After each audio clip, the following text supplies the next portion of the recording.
Hai, Assalamualaikum warahmatullahi wabarakatuh. Hai anak-anak ibu yang ceria. Hari ini kita akan memulai perjalanan kita pada materi pelajaran yang selanjutnya, yaitu materi bab 5 tentang sholat, di mana sholat adalah menjadi kewajiban kita. Nah, sebelum kita mempelajari gerakan sholat dan yang lainnya, kita harus tahu dulu ya, apa inti dari ibadah sholat itu. Sholat adalah tiang agama. Jadi sholat itu diibaratkan kalau sebuah rumah itu adalah tiangnya, gitu ya, tiang sebuah rumah. Jadi sholat adalah tiang agama. Nah, barang siapa yang menegakkan sholat, berarti orang tersebut telah menegakkan agamanya, berarti telah menopang agamanya. Ibarat di rumah tadi, jika tidak ada tiang maka rumah itu tidak akan tegak berdiri. Dan sebaliknya, barang siapa yang meninggalkan sholat, berarti dia telah meruntuhkan agamanya. Gitu. Jadi ibaratnya rumah yang sudah ada tiang, kemudian tiang itu kita robohkan, ya, otomatis rumah itu juga akan roboh. Demikian juga dengan agama kita. Kalau kita tidak melaksanakan sholat, berarti kita telah meruntuhkan agama kita. Gitu, ya. Jadi itu pentingnya ibadah sholat bagi kita ya anak-anak ya. Eh, Sekarang apa itu pengertian dari sholat? Ya, sholat artinya doa. Ya, kalau secara bahasanya artinya doa, atau bisa diartikan juga secara ini ya, sholat itu serangkaian, serangkaian dari ucapan, gerakan kita, ya, gerakan tertentu yang diawali dengan takbiratul ihram. Takbiratul ihram, jadi gerakan sholat itu rangkaian, ya, ucapan gerakan yang dimulai dengan takbiratul ihram. Ya. Sehingga takbiratul ihram itu dari kita mulai dari mengangkat kedua tangan kita. Nah, itu ya, sambil membaca Allahu Akbar, itu namanya takbiratul ihram. Diawali dengan takbiratul ihram dan diakhiri dengan salam. Jadi kalau sudah kita mengucapkan salam, assalamualaikum sambil menoleh kanan dan kiri, itu berarti sholat kita sudah berakhir.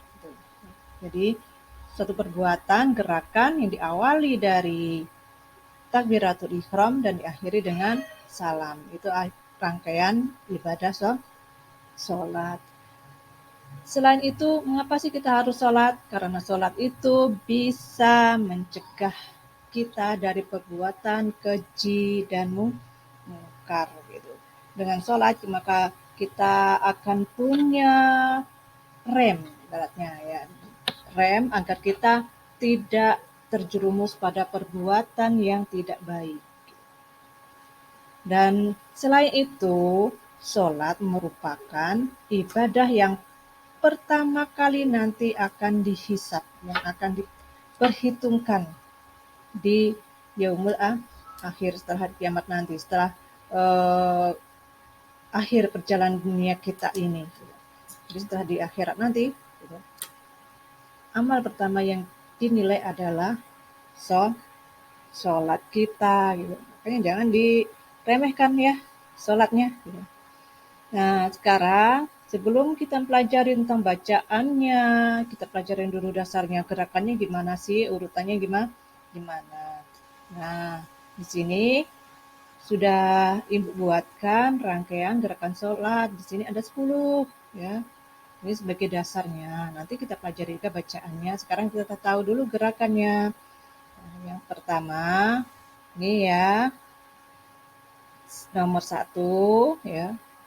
Ini namanya berdiri ya. Jadi sebelum sholat kita berdiri dulu menghadap kiblat. Sudah berdiri menghadap kiblat. Kemudian yang kedua ini namanya takbiratul ihram ya. Sudah takbiratul ihram, tangan kita disedekapkan di atas dada.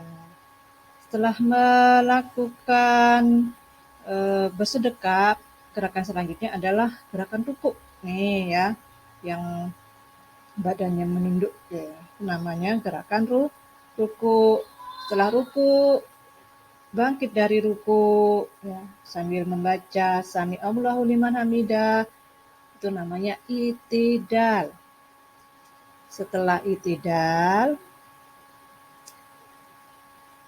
lanjutkan dengan gerakan sujud.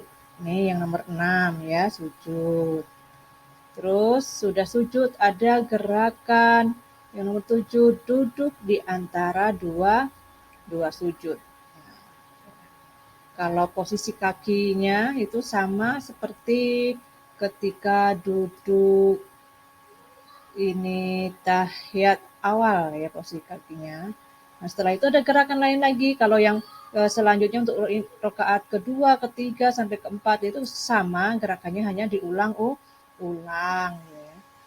Nah, selanjutnya ada gerakan tahiyat awal, terduduk tahiyat awal atau tasyahud awal, sama saja.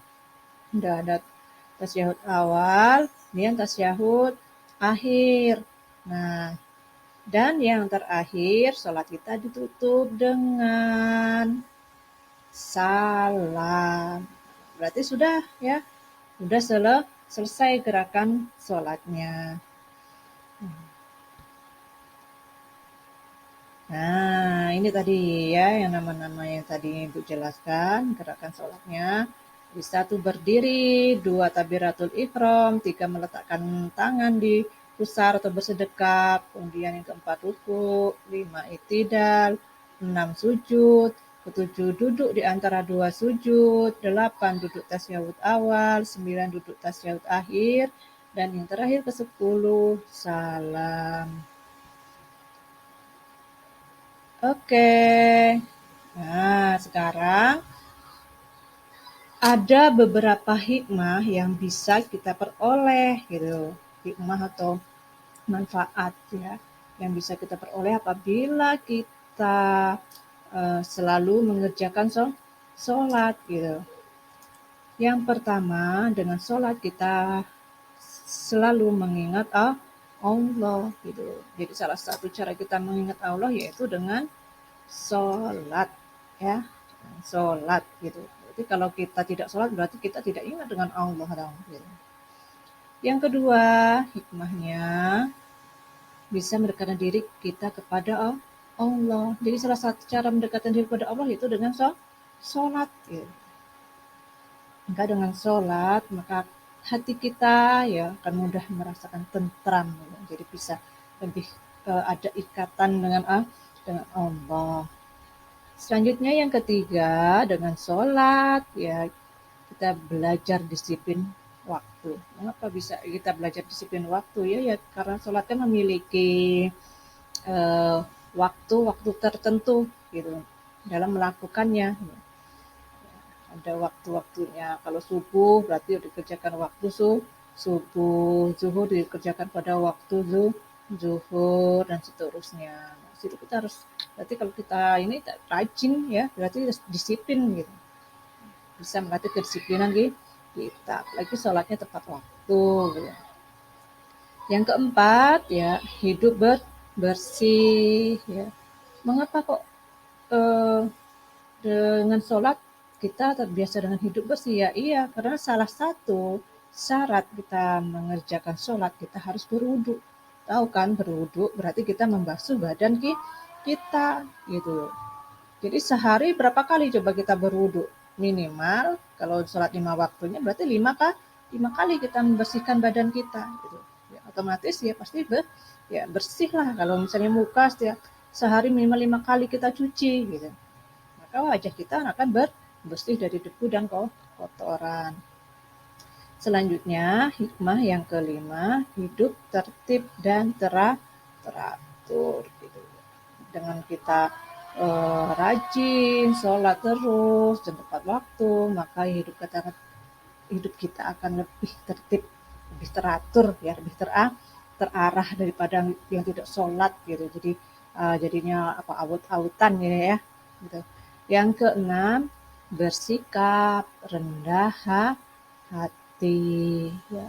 Jadi eh, karena tadi eh, sholat itu bisa mencegah kita dari perbuatan keji dan mungkar. Rendah hati adalah termasuk perbuatan yang terpuji. Jadi kita terhindar dari hal-hal yang keji, yang mungkar tadi, maka bisa timbul rasa rendah hati dalam diri kita bahwa yang sebenarnya yang paling mulia di sisi Allah itu adalah yang bertakwa.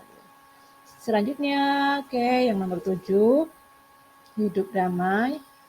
Ya, dengan sholat kita bisa hidup damai dan menyebarkan keselamatan. Karena intinya agama kita, agama Islam ini adalah agama yang damai. Ya.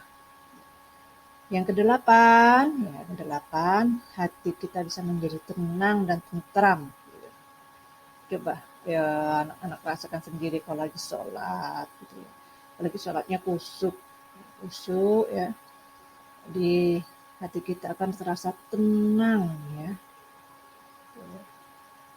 Apalagi kalau misalnya kita mempunyai suatu masalah gitu. Nah, dengan sholat itulah kita bisa mendekat hidup pada Allah dan menenangkan hati kita gitu.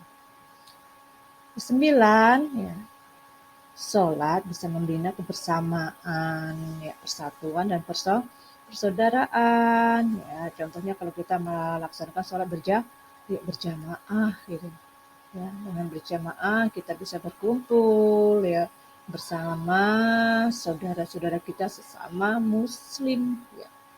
Karena kita sesama muslim itu adalah saudara. Nah, ini yang terakhir. Sebenarnya masih banyak lagi hikmah yang lain ya. Ini tapi di sini hanya sebagian saja yang dibuatkan. Jadi ada untuk tulisan 10 saja. Ya.